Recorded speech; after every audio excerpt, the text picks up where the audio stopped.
YouTube, Quinn Wade coming to y'all with that instant analysis on the Phoenix Suns losing 122 to 117 against the Atlanta Hawks. The Hawks go to 20 and 19 and 11 and 7 at home.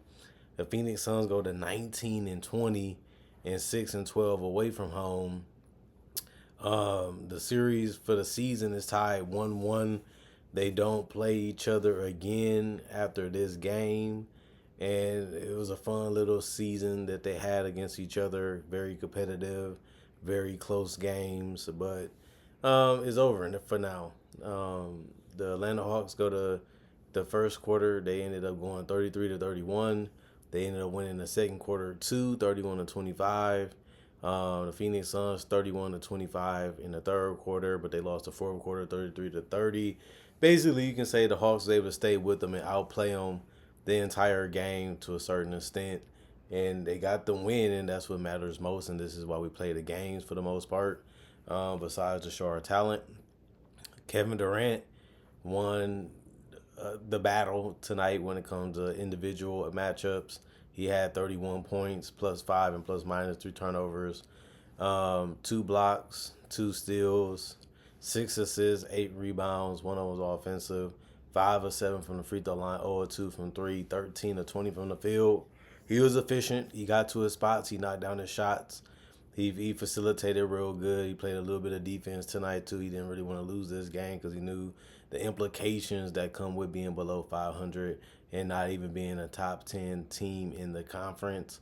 And it's getting tougher and tougher for the Suns to pile up wins, even though they're trying to find ways to do it, even when it comes to changing up their lineup. And Ryan Dunn, he shot 6 of 12 from the field and 1 of 4 from 3 and 1 of 3 from the free throw line, leaving some food on the table right there for the opposition to take advantage of. 1 rebound for him. It was offensive.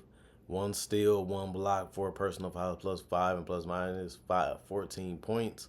Mason Plumlee 1 of 2 from the field. 101 from the free throw line, 5 rebounds. He had 4 assists, 1 block, 1 turnover, 3 personal foul, plus 1 and plus minus 3 points. Didn't score. He's not really known as a scorer. He's just a hustle muscle guy. I like the screens that he set. I liked the fact that he tried to rebound, but he only played 25 minutes, so his numbers wasn't going to be fully there, but he still could have played a little bit better. They needed. Tyus Jones continues to start. He was 3 of 5 from the field, 1 of 2 from 3, 1 of 2 from the free throw line. He had 1 rebound and 6 assists, 1 personal foul, plus 7 and plus minus for him.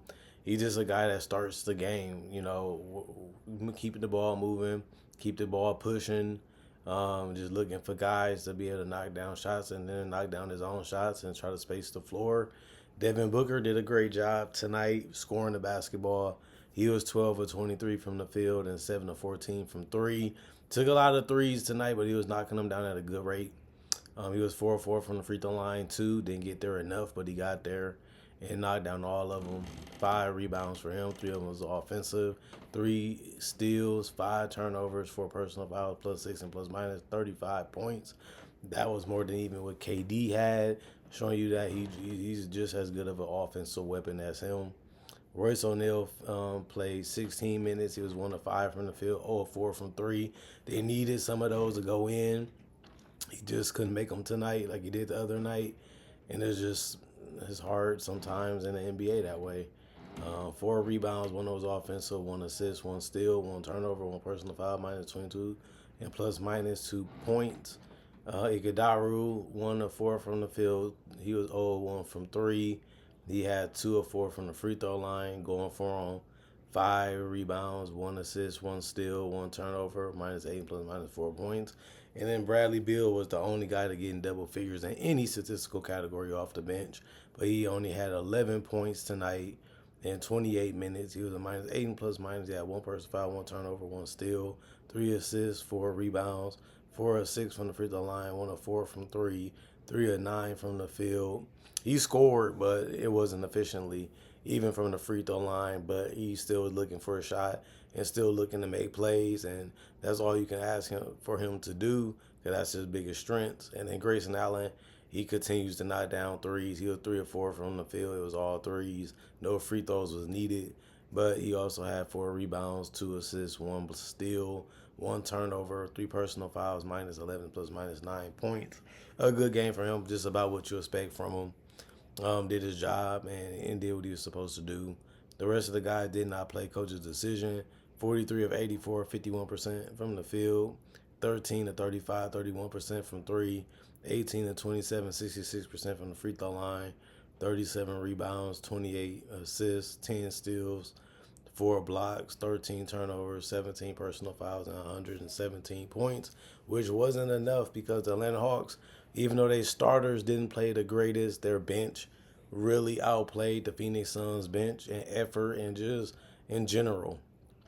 Um, Zachary Ricochet, he had 2 points. He was a -11 and plus minus, 4 personal fouls, 2 turnovers, 4 rebounds. One was offensive, 0-2 from the 3-point line, 1-5 from the field. Clint Capella, 3 points, -7 plus minus, 1 personal foul, 1 block, 1 steal, 8 rebounds, 1-2 from the free throw line, 1-2 from the field. They finding ways to slow Clint Capella down. He didn't get his 10 rebounds. He didn't finish in double digits in points or even come close to it. He did get a block. I like the fact that he also got a steal. Zachary really didn't do much. He couldn't really score. They didn't really get as much transition as they thought that they would. And they also he didn't make any threes. So he really hurted the team offensively a little bit. Trae Young picked it up. Somebody had to pick up the slack from all these guys missing the opportunities to score. And Trae Young, he was bombing threes. He was getting to the basket. He was getting to the free throw line over and over again. He was 11 of 14 from the free throw line. He was 6 of 12 from three, which is good to see. And he also was 13 of 31 from the field. Got to take the most shots tonight, and they ended up working out because they ended up winning.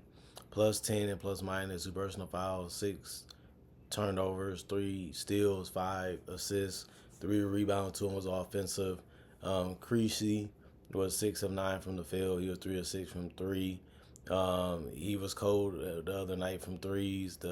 And he was able to get a little bit warm tonight from three. But he also scored in other ways too.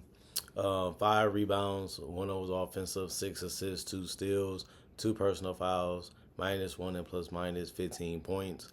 And then Dyson Daniels, he didn't score the ball crazy tonight. He was only 4 of 11 from the field and 1 of 3 from the 3-point line. And he didn't get to the free throw line at all. But he did have 4 rebounds, 2 was offensive, 3 assists, 3 steals, 1 turnover, 4 personal fouls, -10 and plus minus 9 points.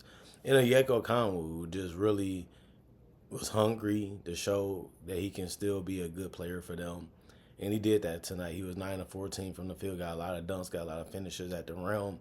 He also was able to go finish through contact and get some and ones. He was 4 or 5 from the free throw line when he was there. And he had 21 rebounds. 10 of them was offensive. He was the first Atlanta Hawks to have a 2020 game off the bench. But he played 28 minutes, and he made the most of it and really did play a dominant game tonight. And you don't really see him dominate games that much, but he was able to do it tonight. And they needed it to be pulled off the win against a team that's very talented, and just like they are. 1 assist, 1 steal, 1 turnover, plus 12 and plus minus. They didn't have a lot of their guys tonight like Jalen Johnson, so it's just good that somebody wanted to take the initiative to have a big game and show that nobody can stop them from doing it. David Roddy, 0 of 3 from the field, 0 of 1 from three. 6 rebounds, 3 of them was offensive, 3 assists, 2 blocks, 1 turnover, 1 personal foul, plus 3 and plus minus. Bogdanovich was 3 of 13 from the field, took a lot of shots, just couldn't get him to drop. 2 of 9 from three. He also had 2 personal fouls and 3 assists, plus 11 and plus minus 9 points. And the other guy that got in double figures was Garrison Matthews. He was 6 of 10 from the field, 5 of 8 from three, 2 of 3 from the free throw line, 3 rebounds, 1 was offensive, 1 assist, 1 turnover, 5 personal fouls, plus 18 and plus minus 19 points. He really was putting the ball in the basket. He really was a big difference maker for them offensively, and that's what you would like to see from him. Garrison Matthews not going to have crazy games like this that much, but it's good that it went against the Suns because they needed to have somebody that can knock down some shots, especially from three, and they didn't really have a lot of people to do it outside of Trae Young and Creasy. Other than that, everybody else was okay offensively and defensively, and that was what they needed to be able to win tonight, I guess. But everybody else was injured, or they didn't play because the coaches made that decision, or they was already ruled out before the game even started. 43 of 98, 43% from the field, 17 of 41, 41% from three, 19 of 26, 73% from the free throw line, 20 offensive rebounds, 54 rebounds total, 22 assists, 10 steals, 3 blocks, 12 turnovers, 21 personal fouls, and 122 points. They barely got this one, but they played well enough to where they earned it. You got to go out there and fight for every W you can get. And the Hawks did that. They scrapped and clawed and pulled and dragged and tugged their way to rebounds and also just fought to get open and just outcompeted the Phoenix Suns tonight. And they're very fast, they're very athletic, and they use that to their advantage. And that's something that the Suns don't really have. They're older. They don't have the quickness. They don't have the mobility as much. They got more skilled players and more shooting type of players. And the Hawks have both. And that was a big difference tonight. But like I said, the Suns did beat them this year already, well, this season already. So it's 1-1. They evenly matched it, and they don't have to play again unless they magically got to the finals and had to play each other. But I don't really see that happening, to be honest. But other than that, comment, like, subscribe, share, hit the notification bell for more analysis. And if you're new to the channel and want to know more about what I do conversation videos just like this in different varieties. Not only that, I also do breakdowns with real footage of legends, players that's current, rookies, and future stars. I also do draft coverage and mock draft coverage and more. And if you want to see something that ain't basketball related and some different type of content, my social medias is also on my channel too. Not only that, thanks for watching the video. Thanks for checking it out. Hope you guys enjoyed it. Y'all stay blessed. Hopefully y'all enjoying the work week as we almost halfway through it. Almost, and back to the fun and the grind of life and back to the weekend almost. But we got to continue to put in that work and not get too tired, not get too spoiled of the weekdays in the weekends. And we got to continue to grind throughout the rest of the year. We got a long way to go to get to the holiday season again after we just had a fun time with that. So I hope you guys had a good holiday. Hopefully you guys had a good weekend. Hope you guys having a good work week so far. And I basically see you guys later today, hopefully with more analysis, as I got to do my part to make sure you guys are entertained. I like the fact that you guys keep coming back and appreciating the content for what it is and continue to give me that 50-50. I want to see what you want to make. I want to hear what you want to say. And I love doing it for that reason. That's the 50-50 why this relationship and this channel is so strong and why it has been so successful. And I love that. And I'll see you guys later today, hopefully.